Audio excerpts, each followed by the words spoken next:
Farg'ona viloyati transport nazorati inspeksiyasi tomonidan ommaviy axborot vositalari vakillari hamda blogerlar uchun press tur tashkil etildi. Press tur doirasida transport va yo'l qurilishi sohasida amalga oshirilayotgan nazorat ishlari, sohada joriy etilayotgan raqamlashtirish jarayonlari hamda zamonaviy tizimlar faoliyati amaliy tarzda namoyish etildi.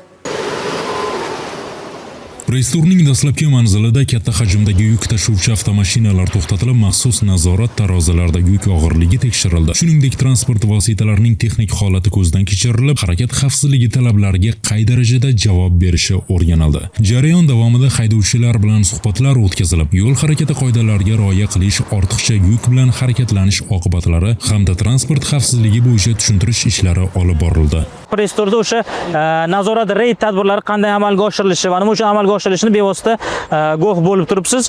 Bu yerda hozir yuk avtomobillarning vazni va hajmiga belgilangan me'yorlar bor. Vaznlar mahkamasining 342-son qaroriga asosan va mana shu me'yorlarga amal qilinishi ustidan Transport nazorati inspeksiyasi, yo'l harakati xavfsizligi xizmati va avtomobil yo'llari qo'mitasi qo'shma reyd tadbirlarini olib boriladi. Shuningdek, taksi xizmatlari faoliyati nazorat qilindi. Mutasaddilar tomonidan haydovchilarning ruxsatnomalari, haydovchilik guvohnomalari tekshirildi. Qonuniy faoliyat yuritish hamda yo'lovchilar xavfsizligini ta'minlash masalalariga alohida e'tibor qaratildi. Press-turning navbatdagi lokatsiyasida yo'l qurilish ishlari bilan tanishildi. Mutasaddilar tomonidan yangi yotqizilgan asfalt qoplamasining sifati va qalinligi maxsus usulda kesib ko'rish orqali tekshirildi. Asfaltning belgilangan standartlarga mosligi, qurilish jarayonidagi sifat talablari hamda laboratoriya nazorati haqida ma'lumot berildi.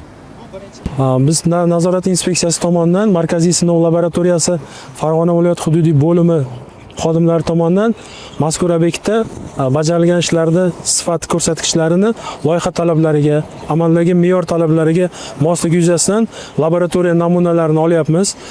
Bevosita hozirgi paytda birinchi dastlab namuna olish dalolatnomalariga asosan bajarilgan ishlarda geometrik o'lchamlari, yotqizilgan qoplamaning qalinligi bevosita joyida ko'rsatkichlari aniqlab ketiladi. Keyingi etap, ya'ni borib laboratoriya sharoitida bu qoplamani loyiha talablariga mosligi yuzasidan laboratoriya sinovlari olib boriladi. Press-tur davomida jurnalist va blogerlar sohada olib borilayotgan nazorat ishlari, zamonaviy texnologiyalar va raqamlashtirish tizimlari bilan yaqindan tanishish imkoniyatiga ega bo'ldi. Bahodir Maqsudov, Abdurahmon Rashidov, Ovoz informatsion dasturi uchun Farg'onadan maxsus.